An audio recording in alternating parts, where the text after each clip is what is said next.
And even though I did, let me tell you right now that I did find the story a bit hard to follow. People were not lying that these Jamaican accents were so strong. I didn't know what to fully expect coming into the movie. I'd only seen the trailers watching other movies, before, during all the trailers, and it would just get me so excited. I absolutely love biopics, which I think is an unpopular opinion because I always hear how people abhor this type of movie, and even the bigger review people on YouTube aren't talking about this one. It's seemingly slept on. So join me as I pay respects to everybody involved and create yet another video on another movie that I liked.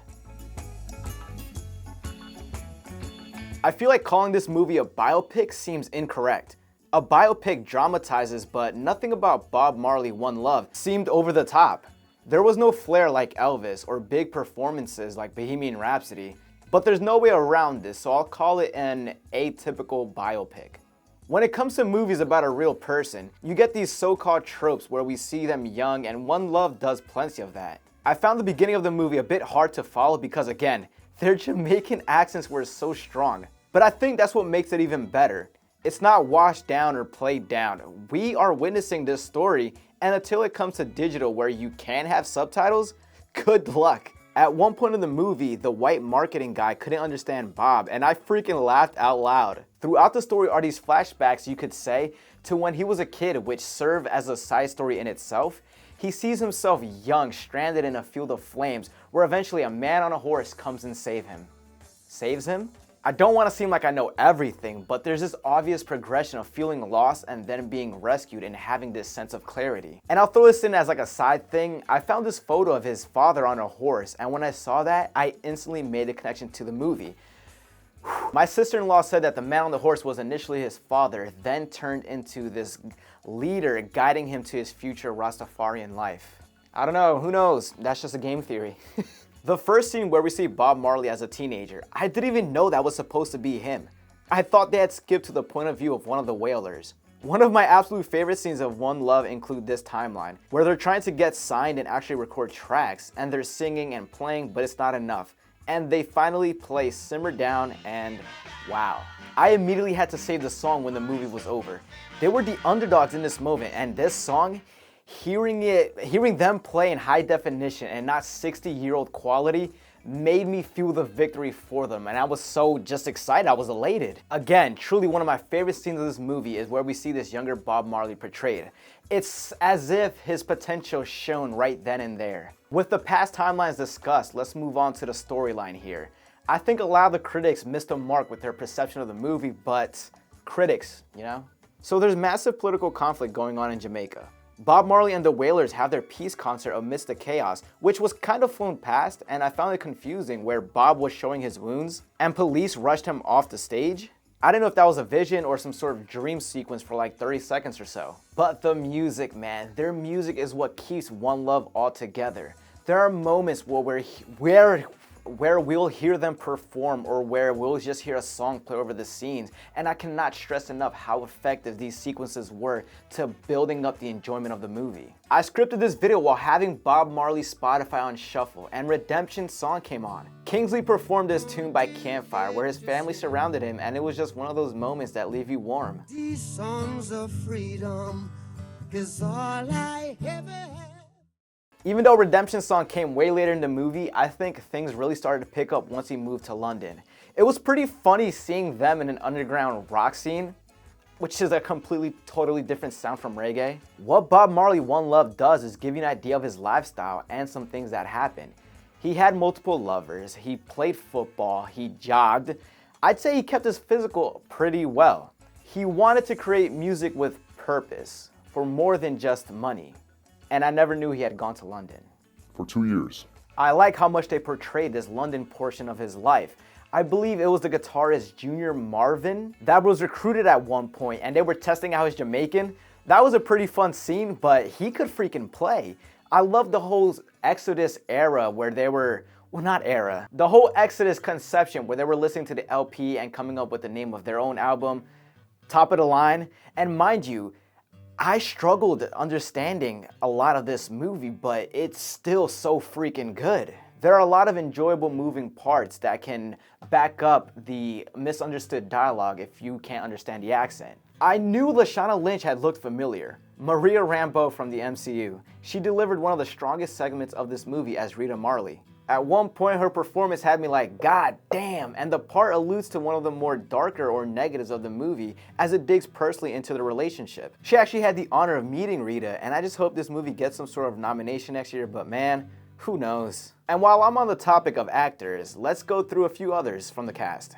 While I say One Love does not constitute the typical biopic, and no matter how strong a future Bob Marley movie could be, I don't think the heart of One Love could ever be matched. Man of the Hour, Kingsley Ben-Adir was picked as Bob Marley and had some good guidance through Ziggy Marley. He didn't know how to sing or play guitar prior, but he went through the efforts. Kingsley has made waves in the past, half year with Secret Invasion and a small role as a Ken in Barbie, and now this movie. I've become a fan, and his name will draw me to see future work. He was also in this movie called One Night in Miami as Malcolm X, which sounds like something I need to see yesterday, and I can't wait until I do. Another actor I want to bring to the forefront is Aston Barrett Jr., who played his own father, nicknamed Family Man, who was Marley's band leader. He unfortunately passed away last month in February. And last but not least, I did mention the character, but David Davo Kerr, I believe, who played his own father as well, Junior Marvin, and fulfilled his dream of playing his own pops in a movie. Honorable mention, Naomi Cowan, who played one of the 3 backup singers in the band, whose parents actually were active in the reggae scene back in the 70s. The 70s weren't too long ago, but as time goes by, connections lessen and lessen. Here we have 3 sons involved in the creation, on top of the message that I took from this movie and the great-ass music that we witness here make One Love a pretty memorable production.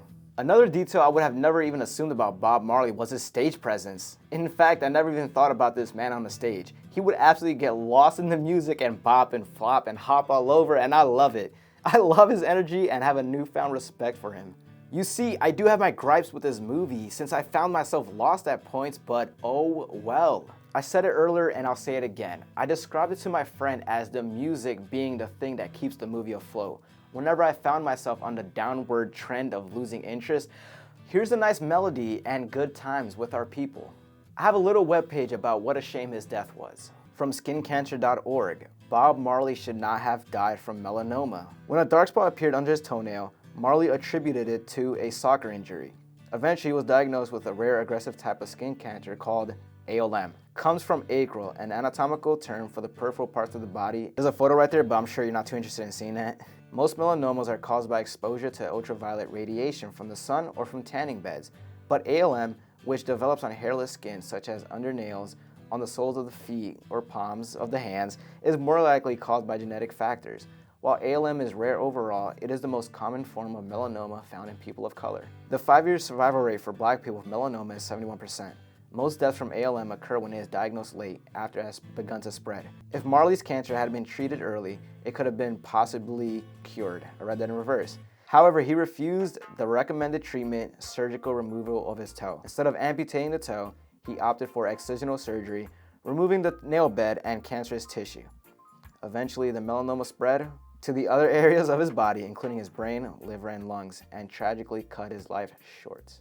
Remembering Bob Marley is a reminder that anyone of any age or skin tone can develop melanoma, which we do see in the movie that he did not want to get his toe chopped off. My knowledge and experience with Bob Marley prior to this was very limited. My dad enjoys his music, so growing up I would hear songs here and there. And actually, my high school made us take a dance class sophomore year for a marking period, so that was about 2.5 months of hell. And for our final project, we had to create a dance of about 8 steps that we had to repeat 2 or 3 times in a row to a song. It was a song of our choice, and my friend, who I still speak to 9 years after this group project, oh my God, chose the song Is This Love as our project piece. And I'm not even joking. Check out the Carfax, it's right there, 2015. Unfortunately, I hadn't saved any other songs from this catalog prior to watching One Love, but I scripted this entire video with Bob Marley and the Wailers on shuffle nonstop just to soak up the mood. Kinda didn't know he had a song called One Love. I knew it by ear, but the title, I think it's safe to say that Bob Marley was selfless and felt that his life was more than just his. He passed away at 36, super extremely young, leaving behind an everlasting legacy. I love the inclusion of the real-life footage of the concert featuring the two political leaders where he holds their arms up. We need love, we need peace. I think that's what this movie was more concerned about and what the critics aren't getting. When I watch this movie back, I'll be there for the message and not how the narrative flowed through the conflict and resolution and the screenplay. This movie reminds us of Bob Marley, and there are lessons that we can take away from it. Lessons that are often forgotten once you leave the theater or once the impact and the experience wear off. For me, it's to be humble. Have humility and just respect. Don't be out there causing trouble and spreading evil energy. Live for a higher purpose. Just kick it back and chill because every little thing is gonna be all right. Love what you like, my friends. Protect your energy, and I hope you enjoyed this unplanned inspiration-based video. Redemption songs. When you write that? All my life.